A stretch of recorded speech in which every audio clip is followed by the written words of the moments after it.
ఎంసెట్ స్ట్రెస్సా? టెస్టానిక్.ai ని ట్రై చేయండి.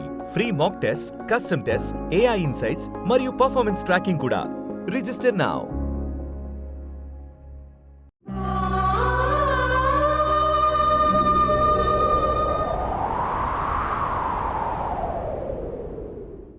జగదేక వీరుడు అతిలోక సుందరి. ఈ సెల్యులాయిడ్ వండర్ వెనక ఎంతో మంది ఛాంపియన్స్.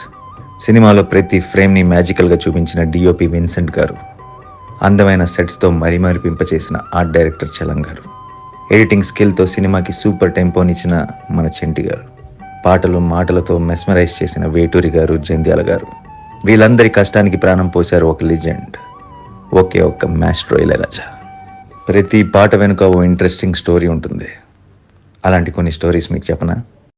ఒక పాట ట్యూన్ని ఇళయరాజా గారు కంపోజ్ చేశారంట. కానీ పాట విని అన్ని మెలడీ క్లాస్ సాంగ్స్ అయిపోతున్నాయి. చిరంజీవి గారు, శ్రీదేవి గారు అంటే మాస్ సాంగ్ ఎక్స్పెక్ట్ చేస్తారు కదా అని గట్టిగానే అభ్యంతరం వచ్చింది. రాఘవేంద్ర గారు ఆలోచనలో పడ్డారు. కానీ దత్తు గారికి రాజా గారి ట్యూన్ మార్చడం ఇష్టం లేదు. అప్పుడు వేటూరి గారు, మహానుభావుడు, ఇదే ట్యూన్ని మాస్ సాంగ్ చేస్తాను చూడండి అన్నాడు. అలా అబ్బని తీయని దబ్బా రాశారు. క్లాస్ ట్యూన్ని తెలుగు సినిమా హిస్టరీలో బిగ్గెస్ట్ మాస్ ట్యూన్గా తయారు చేశారు ఆ ఇద్దరు లెజెండ్స్, ఇళయరాజా అండ్ వేటూరి. ఇందులో మరో విషయం ఏంటంటే, ఈ పాటని డైరెక్టర్ రాఘవేంద్ర గారు మైసూర్, బెంగళూరులో జస్ట్ 2 రోజుల్లో ఫినిష్ చేశారు. అదే మళ్ళీ మరో సాంగ్లో దేవకన్య మొదటిసారి మానస సరోవరంలో రావడం, అందాలలో మహోదయం పాట పిక్చరైజ్ చేయడానికి రాఘవేంద్ర గారు 11 రోజులు టైం తీసుకున్నారు.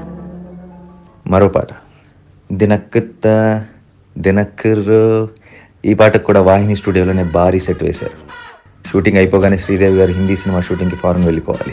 కరెక్ట్గా అదే టైంకి చిరంజీవి గారికి 104 డిగ్రీల హై ఫీవర్, ఒళ్ళు కాలిపోతుంది. ఓ పక్కన రిలీజ్ డేట్ May 9.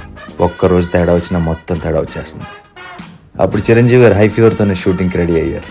సెట్లోనే డాక్టర్, ఓవైపు స్పాంజింగ్ జరుగుతూనే ఉంది. చిరంజీవి గారు శ్రీదేవి గారితో డ్యాన్స్. అసలు ఎక్కడైనా చిన్న తేడా అయినా కనీసం కనిపించింది స్క్రీన్ మీద.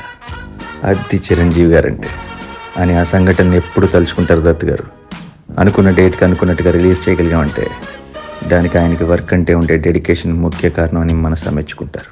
అందుకే ఒక్క కారణం కాదు, ఎన్నో యాంగిల్స్లో జగదేక వీరుడు అతిలోక సుందరి తెలుగు సినిమా చరిత్రలోనే ఒక వండర్, ఒక మైల్ స్టోన్, ఎవరు ఎప్పటికీ రిపీట్ చేయలేని హిస్టారిక్ ల్యాండ్ మార్క్.